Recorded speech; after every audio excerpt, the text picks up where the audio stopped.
অন্তর্বর্তীকালীন সরকারের বিভিন্ন মন্ত্রণালয় ও বিভাগ যাদের মধ্যে ভাগ করে দেওয়া হয়েছে, চলুন এক নজরে জেনে নেওয়া যাক। ২৭টি মন্ত্রণালয়ের দায়িত্বে রয়েছেন ডাক্তার ইউনূস।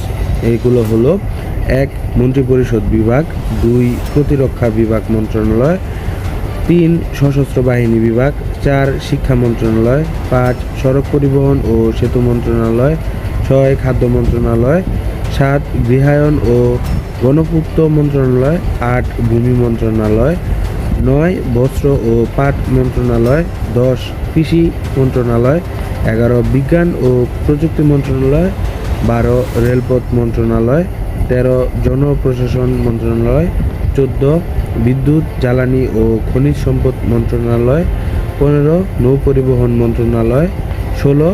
পানি সম্পদ মন্ত্রণালয়, ১৭. মহিলা ও শিশু বিষয়ক মন্ত্রণালয়, ১৮.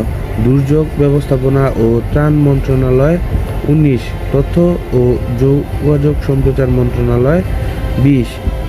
প্রবাসী কল্যাণ ও বৈদেশিক কর্মসংস্থান মন্ত্রণালয়, ২১.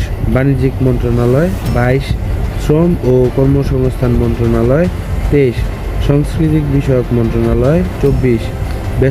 বেসামরিক বিমান পরিবহন ও পর্যটন মন্ত্রণালয়, ২৫. মুক্তিযুদ্ধ বিষয়ক মন্ত্রণালয়, ২৬. পার্বত্য চট্টগ্রাম বিষয়ক মন্ত্রণালয় এবং ২৭. প্রাথমিক ও গণশিক্ষা মন্ত্রণালয়।